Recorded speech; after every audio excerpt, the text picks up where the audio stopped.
Assalamualaikum warahmatullahi wabarakatuh.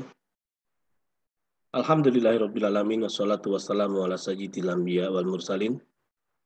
Habibina wa syafina Muhammadin wa ala alihi wa sahbihi wa man tabi'ahum bi isanin ila yaumiddin amma ba'd.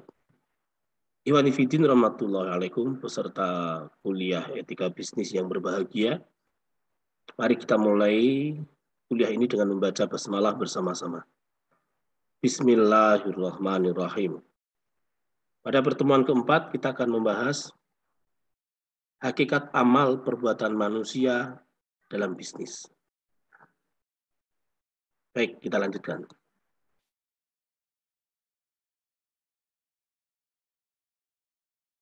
Ada dua pokok pembahasan. Yang pertama mengenal hakikat manusia.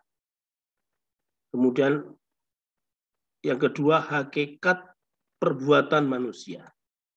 Jadi kalau yang pertama itu hakikat manusia, yang kedua adalah hakikat perbuatan manusia. Kalau kita mengenal manusia, hakikat manusia, unsur-unsur pembentuk manusia, sesungguhnya manusia itu hidup memiliki kebutuhan jasmani dan dia juga memiliki keinginan-keinginan ghorizi. Dalam hal ini manusia seperti binatang. Dia punya kebutuhan jasmani, kebutuhan, dan dia memiliki keinginan-keinginan yang sifatnya ghorizi. Kebutuhan jasmani manusia ini muncul akibat dorongan dari dalam tubuh, seperti mesin yang butuh pelumas. Maka harus dipenuhi. Jika tidak dipenuhi, mesin tidak bisa berjalan, motor tidak bisa berjalan. Ini bisa mengundang kematian. Misal, ya, perut lapar butuh makanan, rasa haus butuh cairan, badan lelah butuh istirahat dan lain sebagainya dan lain sebagainya. Berbeda dengan kebutuhan jasmani adalah keinginan-keinginan ghorizi. Keinginan-keinginan ghorizi ini muncul akibat rangsangan dari luar. Ya, melihat makanan jadi pengen makan. Melihat orang yang menyebalkan marah, pengen marah itu. Nah, keinginan-keinginan ghorizi ini jika tidak dipenuhi tidak sampai mengantarkan pada kematian, tapi mengakibatkan gelisah, stres, depresi, galau dan sebagainya. Contoh yang terkenal, yang mudah untuk dipahami adalah ketika melihat orang yang dicintai, orang yang disayangi, hatinya bergetar. Ini ghorizi. Keinginan-keinginan ghorizi. Baik, Iwani fillah rahmatullahi alaikum. Selain dia memiliki kebutuhan jasmani dan keinginan-keinginan ghorizi, seperti halnya binatang tadi, manusia juga memiliki akal. Yang dengan akal inilah manusia berbeda dengan binatang. Sama-sama punya otak. Ya, manusia punya otak, binatang punya otak.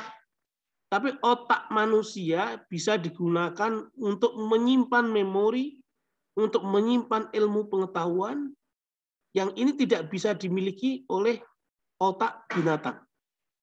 Otak binatang tidak bisa menyimpan ilmu. Binatang suruh menghafal Al-Quran, nggak bisa. Karena memang Allah menciptakan otak binatang berbeda dengan otak manusia. Ini memang kekuasaan Allah Subhanahu wa taala. Nah, akal pikiran ini bisa mengantarkan pada penilaian baik buruk, terpuji tercela, indah jelek, tinggi rendah, jauh dekat dan lain sebagainya dan lain sebagainya. Hanya dengan berpikir manusia bisa menentukan kalau ini jauh, ini dekat, ini terpuji, ini tercela dan lain sebagainya dan sebagainya. Meskipun penilaian ini sifatnya subjektif manusia karena masing-masing akan berbeda. Sehingga muncullah penilaian yang sifatnya relatif dari manusia. Dengan menggunakan akal pikiran ini, jika seseorang dia maksimal dalam berprosesnya, maka dia akan mengatakan pada sebuah ideologi tertentu.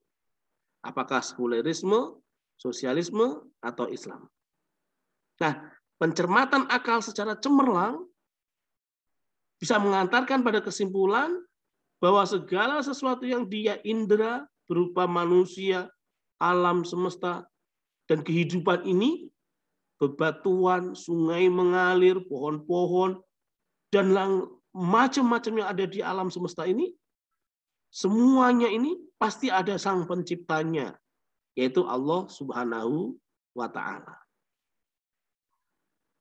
Imanifillah rahmatullahi alaikum. Kemudian kita akan berinjak pada hakikat perbuatan manusia, termasuk nanti perbuatan dalam bisnis. Manusia berbuat dalam rangka memenuhi kebutuhan jasmani atau keinginan-keinginan horizinya tadi, termasuk berbuat dalam rangka usaha bisnis. Ya, dia berinteraksi dengan manusia lain dalam urusan harta, itu apakah untuk memenuhi kebutuhan jasmaninya atau keinginan-keinginan horizinya. Kalau kebutuhan jasmani, maka kebutuhan ini sifatnya terbatas. Sekali makan, sudah kenyang, berhenti. Berbeda dengan keinginan-keinginan horizi. Dia pengen punya mobil 1, pengen mobil 2, setelah punya mobil 2, pengen punya rumah, dan lain sebagainya. Muncullah kerakusan-kerakusan yang ini bisa mengantarkan pada karakter kapitalisme. Nauzubillah min dzalik.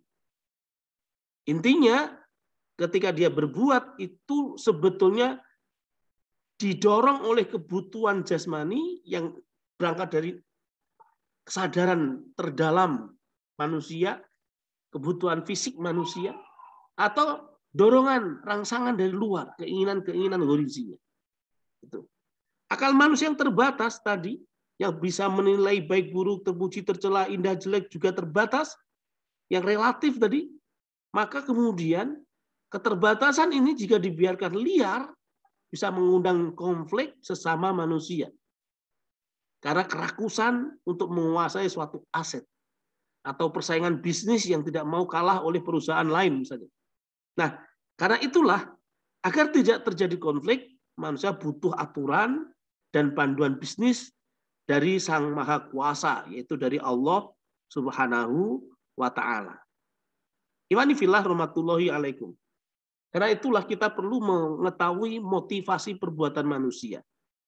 Jadi motivasi perbuatan manusia itu ada 3. Yang paling rendah adalah motivasi materi atau kuwatul amal. Paling rendah adalah motivasi materi, kemudian di atasnya motivasi emosional, paling tinggi adalah motivasi spiritual. Motivasi materi atau kebutuhan fisik bersifat jangka pendek, derajatnya paling rendah. Semua manusia pasti memilikinya. Karena kalau tidak memiliki, dia akan mati. Misalnya, kenyang setelah makan. Semua orang kalau setelah makan, kenyang. Kan gitu. Itu motivasi materi sifatnya jangka pendek. Sementara motivasi emosional atau kebutuhan psikis ya dalam bahasa yang lain, ini bersifat jangka menengah. Derajatnya di atas motivasi materi. Semua manusia bisa merasakannya. Misal, ada rasa bangga setelah mendapatkan prestasi tertentu, rasa puas, rasa gembira, dan lain sebagainya. Ini motivasi emosional atau kebutuhan psikis. Pengen diakui eksistensinya, dan lain sebagainya. Yang terakhir adalah motivasi spiritual. Kebutuhan ruhiyah. Sifatnya jangka panjang, dan derajatnya paling tinggi. Disebut paling tinggi kenapa? Karena kalau sudah memiliki motivasi spiritual, pasti dia memiliki motivasi emosional dan pasti memiliki motivasi materi. Punya 3, otomatis 2 dan 1 ikut. Tapi kalau punya 1, hanya motivasi materi, perlu dilatih untuk bisa memiliki motivasi emosional dan otomatis juga perlu dilatih untuk bisa mencapai derajat motivasi spiritual. Dalam konteks motivasi spiritual ini, karena ini derajatnya paling tinggi, semua manusia berharap bisa mencapainya. Semuanya pengen bisa mencapai itu. Ya, sholat khusyuk misalnya. Ya, makan untuk beribadah, bahagia bisa bersedekah, ikhlas lillahi ta'ala. Ya, itu motivasi-motivasi yang sifatnya spiritual. Imani fillah rahmatullahi alaikum. Selanjutnya kita lihat motif atau nilai perbuatan atau qimah. Qimah itu suluk. Beda antara motivasi dengan motif.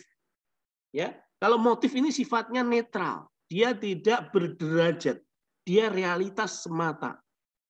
Ada 4, ya, nilai materi, nilai akhlak, nilai insani, nilai spiritual.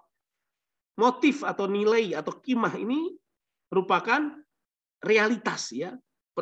Motif perbuatan atau nilai perbuatan atau qimah perbuatan ini bersifat realitas.